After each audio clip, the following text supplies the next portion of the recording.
भारत में आज हम द्वितीय चरण भारतीय राष्ट्रीय जो आंदोलन हुआ उसके द्वितीय चरण की चर्चा करेंगे, यानी उग्र राष्ट्रवाद की चर्चा करेंगे।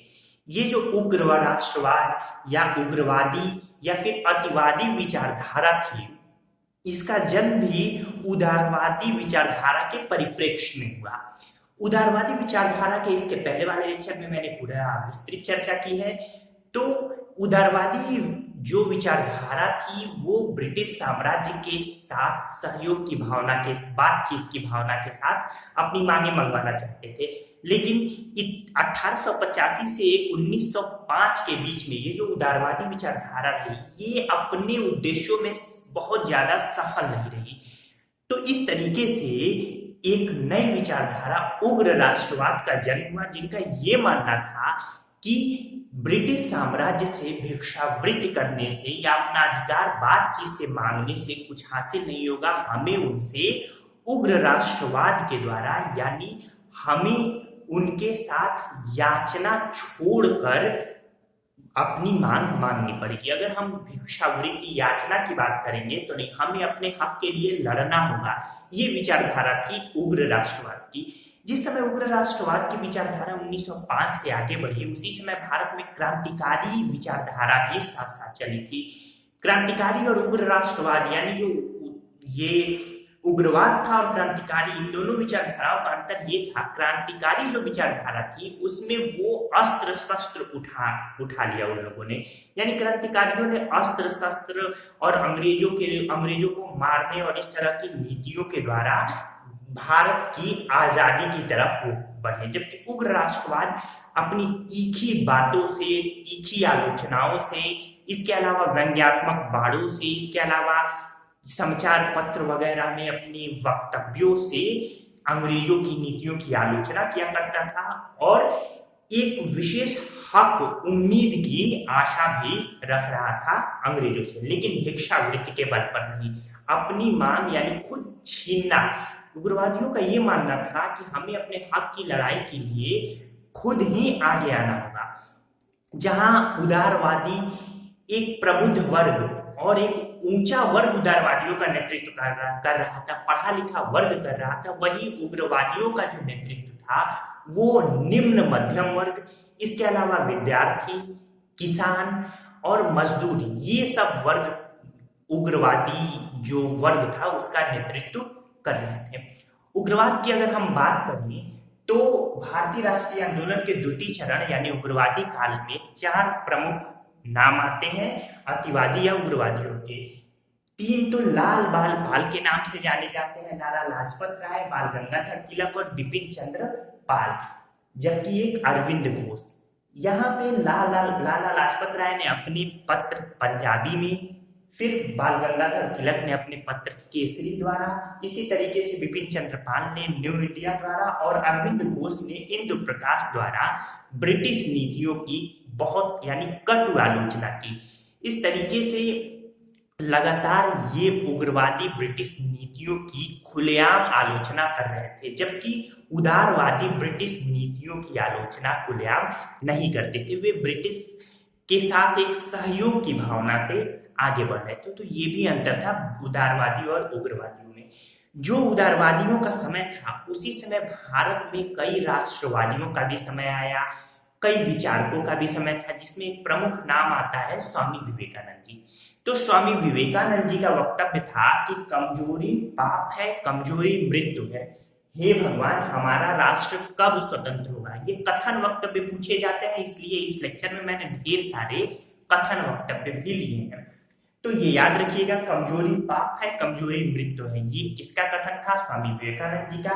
इन्हीं संदर्भों में स्वामी विवेकानंद जी कहते हैं कि भारत की एकमात्र आशा उसकी जनता है, ऊंचे वर्ग शारीरिक और नैतिक दृष्टि से मृतप्राय है। तो ये स्वामी विवेकानंद जी का कथन है। तो इन संदर्भों में जो विचारक थे ये भी उदारवादियों की एक प्रकार से कह लीजिए कि कटु शब्दों में, व्यंग्यात्मक शब्दों में आलोचना किया करते थे।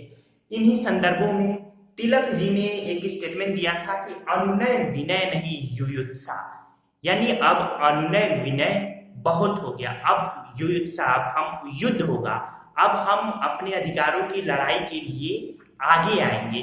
तो इस तरीके से बाल गंगाधर तिलक को भारत में उग्रवाद की मशाल जलाने का श्रेय जाता है। महत्वपूर्ण क्वेश्चन है। इन्होंने धर्म को राजनीतिक अस्त्र के रूप में प्रयोग किया, पर इसका मतलब ये कतई नहीं है कि ये सांप्रदायवादी यानी ये सांप्रदायिकतावादी थे। ये कतई सांप्रदायिकतावादी नहीं थे, यानी ये हिंदू और मुसलमानों में कभी भी इन्होंने बैर या लड़ाई या कभी भी मुसलमानों के खिलाफ इन्होंने हिंदुओं को भड़काने का काम कभी नहीं किया। इन लोगों की सोच यानी ये उग्रवादियों की जो सोच थी, खासकर तिलक जी की, तो ये अंग्रेजों के प्रति इनके मन में वैमनस्य था कि एक अंग्रेज भारतीय संस्कृति पर इस तरीके से अधिकार कैसे कर सकता है। भारतीय संस्कृति, हमारी संस्कृति और सभ्यता पर यहाँ के लोगों के जीवन शैली को कैसे संचालित कर सकता है। तो इसके खिलाफ आवाज उठी। ये महत्वपूर्ण क्वेश्चन है, कथन कारक में पूछा जा सकता है कि ये ध्यान रखिएगा। इसलिए सांप्रदायिकतावादी नहीं थे तिलक जी। हाँ, इन्होंने धर्म को राजनीतिक अस्त्र के रूप में प्रयोग किया। इन संदर्भों में 1894 में गणपति महोत्सव प्रारंभ किया महाराष्ट्र में तिलक जी ने। 1896 में शिवाजी महोत्सव रायगढ़ महाराष्ट्र से प्रारंभ किया। इसके अलावा 1896-97 में तिलक जी ने कर न अदा करने का आंदोलन भी चलाया था। इसी दौरान जनता ने उन्हें लोकमान्य कहना शुरू कर दिया था। 1897 में महाराष्ट्र में ही चापेकर बंधुओं द्वारा प्लेग कमिश्नर रैंडवायज की हत्या हो गई। दरअसल तिलक जी ने अपने पत्र केसरी में प्लेग जो कमिश्नरी थी, यानी वो जो भारत में जांच कर रही थी महाराष्ट्र में जो प्लेग फैला हुआ था, तो वहां जांच करने के बहाने घरों में घुसकर बहु बेटियों के साथ अनाचार दुर्व्यवहार हो रहे थे। तो इसे अपने केसरी समाचार पत्र द्वारा तीखे रूप में आलोचनात्मक भाव में तिलक जी ने जनता के सम्मुख रखा, जिसके कारण तिलक जी को 18 महीने के 1897 में ही 18 महीने की कठोर कारावास की सजा भी हुई थी। तो इन संदर्भों में ये तिलक जी का योगदान बड़ा ही महत्वपूर्ण है प्रारंभिक उग्र राष्ट्रवाद के दृष्टिकोण से। स्वराज, स्वदेशी व बहिष्कार का नारा सर्वप्रथम तिलक जी द्वारा दिया गया था। ये जो प्रारंभिक उग्रवादी काल था, ये सामाजिक समानता और राजनैतिक स्वतंत्रता पर जोर दिया करते थे। इनका मानना था कि समाज में सामाजिक स्वतंत्रता होनी चाहिए, सामाजिक समानता होनी चाहिए और राजनैतिक स्वतंत्रता होनी चाहिए। इस तरीके से हिंदू गौरव के पुनरुत्थान पर भी जोर दिया उग्रवादी काल के समय इन विचारकों ने। इसके बाद से महत्वपूर्ण कथन है कि हमारा राष्ट्र एक वृक्ष की तरह है जिसका मूल तना स्वराज है और स्वदेशी तथा बहिष्कार आदि उसकी शाखाएं हैं। ये कथन किसका है? ये तिलक जी का है। फिर से सुन लीजिए, हमारा राष्ट्र एक वृक्ष की तरह है जिसका मूल तना स्वराज है और स्वदेशी तथा बहिष्कार आदि उसकी शाखाएं हैं। तो इन संदर्भों में तिलक जी ने कांग्रेस पर प्रार्थना, याचना और विरोध की राजनीति करने का आरोप भी लगाया था। बाल गंगाधर तिलक जी ने एक और महत्वपूर्ण स्टेटमेंट दिया था, नोट कर लीजिए उनका स्टेटमेंट। हमारा उद्देश्य आत्मनिर्भरता है, भिक्षावृत्ति नहीं। लिख लीजिए, इसे महत्वपूर्ण है। हमारा उद्देश्य आत्मनिर्भरता है, भिक्षावृत्ति नहीं। तो ये कथन किसका है? तो ये तिलक जी का ये कथन है। इसके अलावा बाल गंगाधर तिलक जी का एक महत्वपूर्ण कथन आप जानते हैं कि स्वराज हमारा जन्म सिद्ध अधिकार है और इसे मैं लेकर रहूंगा। तो इन कथनों के द्वारा ये परिलक्षित होता है कि जो उग्रवाद का ये जो प्रारंभिक काल रहा, इसमें अब अंग्रेजों के साथ चटुकारितापूर्ण नीति का सर्वथा त्याग किया गया और खुलकर अंग्रेजों के विरुद्ध आवाज उठाई गई। मैंने पहले ही बताया कि क्रांतिकारी और उग्र राष्ट्रवाद में अंतर यही था कि क्रांतिकारी जो आंदोलन हुए 1905 से जो प्रारंभ हुए थे, जिसकी चर्चा मैं आगे क्रमागत ढंग से करूंगा, उसमें क्रांतिकारियों ने हथियार उठाया, अंग्रेजों के साथ वो हथियार के बल पर लड़ते रहे। इसके अलावा उन्होंने अंग्रेजों की हत्याएं वगैरह भी की। लेकिन ये जो उग्र राष्ट्रवाद था, ये अपनी अंग्रेजों की चटुकारिता नहीं किया करते थे। ये अपने कलम द्वारा, अपने कथनों द्वारा अंग्रेजों की तीखी आलोचना किया करते थे। तो ये अंतर था उग्र राष्ट्रवाद और क्रांतिकारियों में, और मैंने उदारवादी और उग्रवादियों में अंतर बता ही दिया। तो इस तरीके से यहाँ पे 2-3 स्टेटमेंट और हम देख लेते हैं। भारतीयों को अब भिखारी बनने में संतोष नहीं करना चाहिए और न ही उन्हें अंग्रेजों की कृपा पाने के लिए गिड़गिड़ाना चाहिए। ये स्टेटमेंट किसका है? यानी ये कथन लाला लाजपत राय जी का है। इसी तरीके से 1892 के अधिनियम के संदर्भ में उससे ये असंतुष्ट होकर तमाम जो विचारक थे, उग्रवादी थे, उन्होंने विभिन्न मत दिए, जिसमें लाला लाजपत राय जी का एक कथन है कि शिकायतें दूर करने और रियासतें प्राप्त करने के 20 वर्षों से अधिक प्रयत्नों के परिणाम स्वरूप उन्हें रोटी के स्थान पर पत्थर मिले। तो ये भी कथन याद रखिएगा।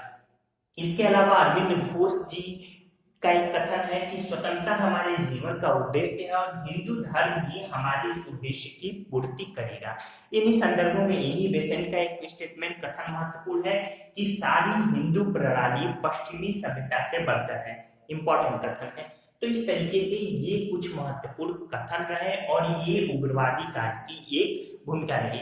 इसके पहले वाले एकाध लेक्चर्स में मैंने आपको उग्रवादी फिर उदारवादी इन सब के कारणों के बारे में मैंने बताया कि क्या क्या परिस्थितियां रही जिससे ये उत्पन्न हुए। तो उन्हें भी आप प्रीवियस लेक्चर्स को आप देख लीजिएगा, जिसमें आपको भिन्न भिन्न प्रकार की और भूमिकाएं मिलेंगी। क्रमागत ढंग से हमारा ये लेक्चर चल रहा है।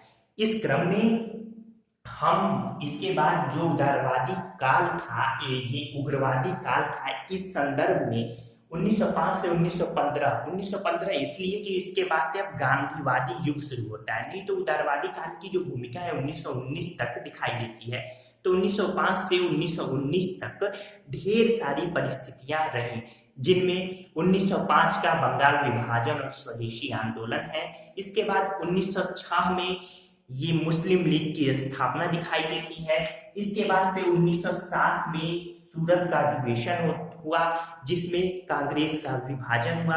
फिर 1909 में मार्ले-मेंटो सुधार या मार्ले मिंटो अधिनियम या मार्ले मिंटो सुधार, जिसको भारत सरकार अधिनियम, भारत परिषद अधिनियम 1909 भी कहा जाता है, इसे हम देखेंगे। फिर 1919 का ये 1911 का दिल्ली दरबार, जो कि तीसरा दिल्ली दरबार जाना जाता था, इसे हम देखेंगे। इनके संदर्भ में जो क्रांतिकारी गतिविधियां रही उसे अलग से देखेंगे। 1914 में प्रथम विश्व युद्ध प्रारंभ होता है। इसके बाद से 1916 का लखनऊ समझौता, 1916 का ही होम रूल लीग द्वारा किया गया होम रूल आंदोलन, इसके अलावा मॉन्टेग्यू घोषणा 1917 की, इसके बाद से 1919 का रॉलेट एक्ट। तो ये सब परिस्थितियां रही। उग्रवादियों ने जो उदारवादियों की तुलना की है वो शाहजी भोसले, जो शिवाजी के पिताजी थे, तो शाहजी भोसले से की है, जो हमेशा से ही शिवाजी को दक्कन के शक्तिशाली मुसलमानों के खिलाफ युद्ध न करने की, यानी हथियार न उठाने की सलाह दिया करते थे। तो इस तरीके से ये पूरा का पूरा ये भूमिका रहे जिसे मैंने आप लोग के सम्मुख प्रस्तुत किया। उम्मीद है कि आपको ये भूमिकाएं, ये कॉन्सेप्ट हमारा पसंद आया होगा। यहाँ से प्रीलिम्स में भी प्रश्न आते हैं। बने रहिए हमारे साथ अगले लेक्चर के लिए। धन्यवाद दोस्तों।